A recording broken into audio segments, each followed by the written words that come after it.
Well, Charlotte, you have a very remarkable story about how you came to found Mukuru Clean Stoves, and I wonder if you could just start by telling us that story, and then, of course, in doing that, telling us a bit about what Mukuru Clean Stoves does. Thank you. So my name is Charlot Magayi, like Justin said, and I'm from Kenya. I grew up in Mukuru. It's one of the biggest slums in Nairobi, and I was orphaned at a really young age. But at 16, I became a mom, and we used an inefficient stove to cook. So when my daughter turned 2, she suffered a very severe burn injury, and that is the reason why I started Mukuru Clean Stoves. We often talk about win-win ideas in the climate, SDG space, and Mukuru really has a lot of these wins, and I just wonder if you can walk us through, exactly how it works. What are the different things that Mukuru is delivering to, lower costs, lower air pollution, et cetera, et cetera? So a Mukuru stove is an improvement of the traditional stove, and what it does is it enables families to fight household air pollution. So when you use our stove with the right type of fuel, you can reduce up to 90% of the emissions. That also means that the cost of fuel reduces by up to 60%, and it reduces the risk of accidents in children under the age of 5, which is why we started the business in the first place. So initially, I wanted to build a stove that would be stable enough to ensure that if a child below the age of 5 comes into contact with it, there wouldn't be an accident. But then in doing research and doing that, I realized that wasn't even the biggest problem my community was facing. So I had to make a stove that would solve all these 3 problems and ensure that we can economically empower our community while solving that solution. And so, since you've been doing this, tell us how you've scaled. I mean, how many people have you reached? How much impact has this had? Thank you. We recently just won the Earthshot Prize last year. Thank you. And we currently have a presence in 275,000 households within Western Kenya alone. We're scaling across Africa as well, again with the help of Earthshot and the Global Alliance. And essentially what we're trying to do is ensure that as we provide this solution, we are empowering the local communities that we're trying to work with to be able to distribute the solution within the households that it needs to be in. We work with low-income communities. That is our primary target market. And to reach them, this is like last mile communities. We have to partner with people like local women business owners, local chiefs, local governments, to ensure that we have access to the actual people that need the stove, who, for reasons like infrastructure and other limitations, would not typically have a stove or have access to that stove. Absolutely. Well, you sort of mentioned it in passing, but one of the win-wins here is the work empowering women. And so I wonder if you could touch a little bit more about that. As I understand it, you rely 100% on women entrepreneurs as distribution agents. So what was the choice to do that, and what has been the effect of that on these communities? I mean, early on when I started my business, I had this quote. I'm not sure who said it, but it goes, the greatest tool for economic development is women empowerment. And household air pollution primarily affects women and children. So when you know what the impact of dirty cooking is, then you can sell the solution a little bit better. And so we figured, how about we partner with the people who are most impacted to try and distribute this solution to as many people as possible. We currently work with 470 local women business owners who distribute our stoves, which are $10, by the way. That is 75% cheaper than a stove with the same type of power, and they earn a 10% commission on every stove that they sell. I want to just ask about this point about the cost, because that's clearly an important element of the win-win. And I'm curious, to what degree, when the agents are talking to people, is cost their biggest concern, or are they concerned about air pollution? What is the thing that resonates most with people on the ground? I mean, when you talk to the people in this room, maybe cost is not a factor, but when you talk to a household that earns $40 to $100 monthly income, if you're gonna sell them a product, even if it is life-saving, it has to economically make sense. So cost is always the first question. So that is why when we started making a Mukuru stove, we had to ensure that that was the first, that was the first thing to address. So we sought out to basically manufacture our stoves using recycled metal that we get locally, and this ensures that we are able to provide it at a dramatically low cost compared to a stove that does the same work but is imported or maybe made using different products. So I want to shift gears a little bit. In the previous sessions, we talked a lot about ecosystems and the Earthshot Prize, which again you won.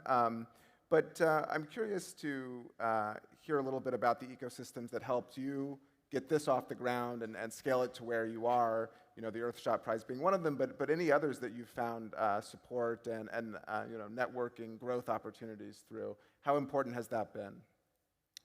It's been crucial. I think now I have access to Earthshot, I have access to Kati and other ecosystems.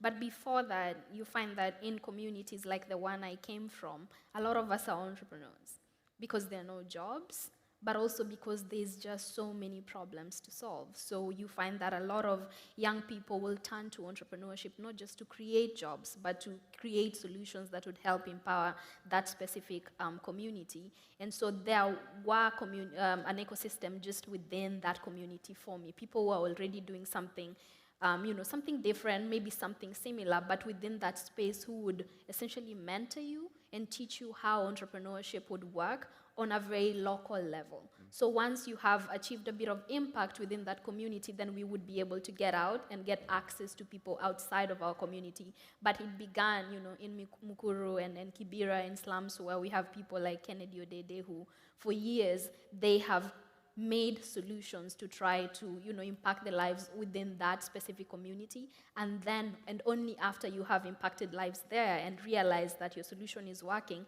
then you're able to scale it and get access to larger ecosystems. Yeah, it's very, very powerful. I think it's a good reminder that even as we talk about, what can you learn, what can you, well, what not you, but what can one learn from Paris, what can one learn from Silicon Valley, there's actually a lot happening in communities on the ground that we all might be able to learn from. I'm curious, to hear from you about going from the local community, the local ecosystem that helped get this off the ground, to then this big global platform that you now have. What were the sort of institutions that helped in that in between, and then now you're on this global stage? I think when you have access to a small group of people who are helping you, learn how you can impact lives, and you start to dream a little bit bigger. So now it's not just about providing stoves in Mukuru, it's about providing stoves across Kenya or across one county in Kenya. Then you're pushed to get out. And once you get out, because essentially that is your comfort zone, that is where everybody understands what you're doing, but now you have to get out of that space and find somebody else who is not within that community. So for me, there were communities like SOCAP or YGAP where we would essentially go look for them to try and pitch what we were doing. And for the most part, they didn't understand. Because if it is not a problem that affects you, then you don't know what I'm talking about. And that is where the discomfort came from, having to tell someone why it's important to back you to provide a solution that they, for instance, do not even realize is something that's needed. But we've had opportunities to get on, those big stages to be pitched to those investors. And we've had some of them come to us. Like our very first investor found us in Mukuru in my very small, shack. And there was no space. Like there were 2 seats. He sat there with his daughter, and I sat on the table. And I pitched him a dream of building a really big factory and asked him for $50,000 US, which then was a lot of money for me. But that was my community then. They came to find me, and they supported me and enabled me to grow, to get outside of Mukuru. Have you found that your message needs to change as you go from talking to people at a more local level to at a global level? It always needs to change. I think I found that later on, In the beginning, I would just talk about stoves and the impact that it had within the households, but then now you had to integrate climate change. You know, how are your stoves impacting our environment? Is it in a good way or is it in a bad way? And what can you do to ensure that this impact is scaled to be able to, you know, empower a majority across the continent or across the world? So our messaging, our communication has changed significantly over the years, and now we are not just talking about cook stoves, you're talking about carbon credits, and we are having other, you know, conversations like malaria and how we can solve for that using these specific stoves. Well, you recently launched the Mukuru Clean Stove Foundation to help with education on climate change. And so could you just tell us a little bit about what the foundation will do and how you're doing it? Yeah, so the work that we're going to do with the foundation, we're already doing with Mukuru Clean Stoves. We just found that for a solution like improved cook stoves, if you're trying to distribute it in a community that does not even understand that there is a problem, there needed to be education before you're able to accelerate adoption. And so Mukuru Clean Stoves the foundation is coming in to ensure that we are able to educate in mass and ensure that a lot of people get the messaging and understand why a Mukuru stove is very important to be used. But we're also using the foundation to develop a new malaria-fighting briquette, because the solution was a stove for a very long time. We've been doing this for 6 years. But then we realized that people could burn just anything on the stove. So we needed to come up with a fuel that they could burn on our stoves. And that fuel needed to solve another problem. And we realized that a lot of people catch malaria when they're cooking. So even when they have access to mosquito nets, they still get malaria. So if they are using a Mukuru stove, how can our product solve that problem? So we're using the foundation to do research into developing malaria-fighting briquettes, and hopefully when that works, we will be able to scale it across the world. It's amazing. I love the thinking of new products, but they're all impact-oriented. It's just such a different, compelling model of what a company can do. You talked about education first, and I want to hear a little bit more about what that education looks like. Mm-hmm. And then sort of as a second part to that question, how do you inspire more people, particularly women, to become entrepreneurs and to tackle climate and environmental issues? I mean, even with the education, we work with women still. Clean cooking, I understand that it's not just a women's problem, but it is a problem that women understand best and women can solve for best. So even when we educate, we partner with local women groups. And the reason why we do that is we sell our stoves in rural areas. And in rural areas, in every single market, there is one popular women group. So they are like the influencers within that community, and they're able to communicate or distribute information a little bit better. So we will partner with them and do little road shows or what we call demos. And what that entails is us setting up, our products within the local market during a market day and demonstrating how it works to show you the difference between a Mukuru stove and a traditional stove or an open fire, and working with these women to be able to do that, because then they trust the product if it is coming, if the information is coming from the women that they trust most, or the women who essentially have been able to distribute products to them and they've been able to see that there is a difference. So that is how we do the work and how we inspire people. I think on your previous panel, you were talking about storytelling and allowing young people to tell their stories. Is when you tell a story, like, I am doing this job and maybe we won the Earthshot, but this is where we came from. We came from Mukuru, from very humble beginnings, and there's a young girl who wants to start a business, then they see that there is a way. They see that, in the end, they will be able to achieve the impact that they're trying to achieve, or they will be able to achieve something. So just storytelling is very big for us at Mukuru and very big for me personally. Just always reminding people that it might look like this, but this is where it began, and you can always start from somewhere. And that is the biggest tool that I have used to inspire young people, especially. Absolutely, and it's very, very inspirational. I'm curious, obviously you're here telling the story. How do you get that story to communities, to people, who may be, where you were not so long ago? How do you get that story out there? we work with them. We work within those communities. So, for instance, young people who are doing something like weaving, to provide, just make a living or be able to provide for their families. We're able to provide mentorship programs for them. We're able to have conversations with them about what that could look like, and it doesn't always need to scale.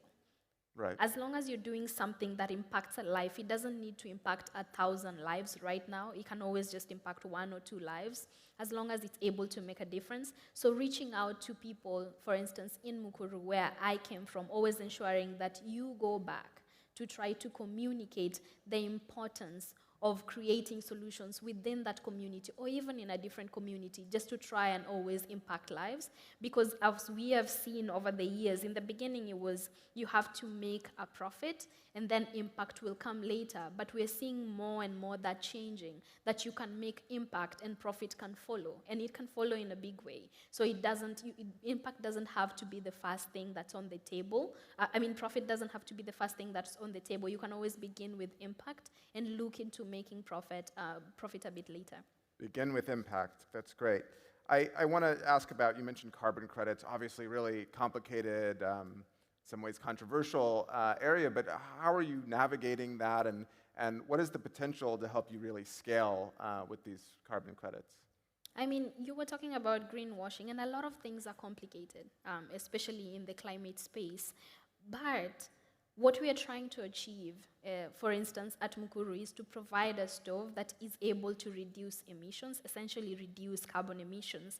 And so if we can leverage carbon credits to ensure that we get that stove into as many households as possible, as long as there is accountability, and as long as, again, you're focusing on impact, not the amount of money you could make from that, it's always very beneficial. So at Mukuru, what we do is we sell our clean cook stoves, and the credit from that is sold to be able to sell more stoves out there. So essentially, the plan is for every stove that we sell, we should be able to get another stove within the next household by use of revenues from carbon credits. Wow, that's a great ratio. You sell one and get another. We've talked quite a bit about the various things that you're working on, but I want to give you one other opportunity to cover anything else that's on your mind that's coming next. That's what your plans are for the coming few years. Mm-hmm.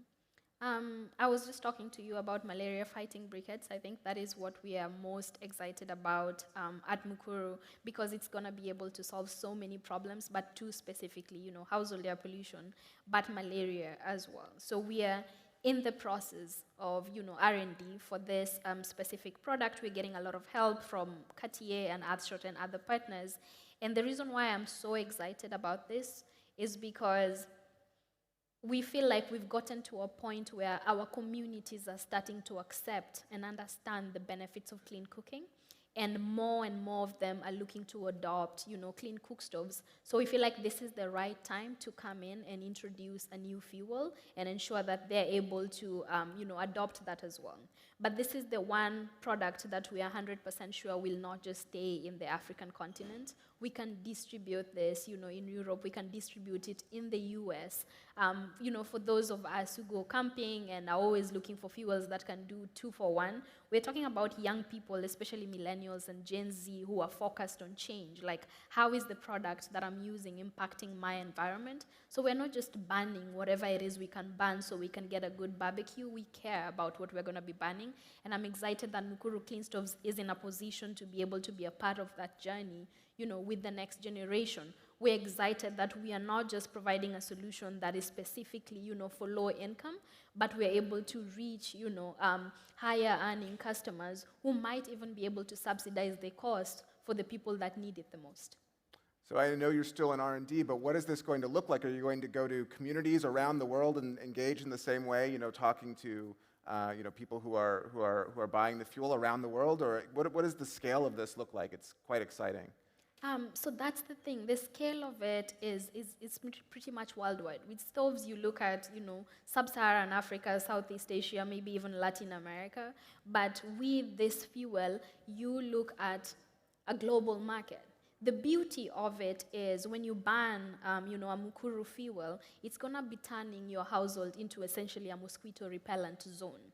So that is saving your life. And when a camper goes maybe camping in the US and he buys this specific stove, he doesn't have to, be fighting insects, within that forest or whatever it is, that wherever place he goes camping. So it's gonna look like a product that is making the life of millennials in America easier and more fun, and they feel like they are creating or they are participating in the protection of the environment, while ensuring that lower, earning communities are able to benefit from the same product, but for them it is a life-saving product. So it is providing very different, solutions for different demographics, but at the end of the day, we have enough reach to be able to create significant impact. Wow.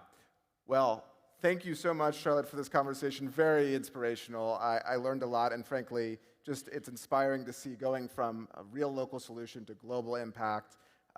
Thank you. Thank you so much for having me.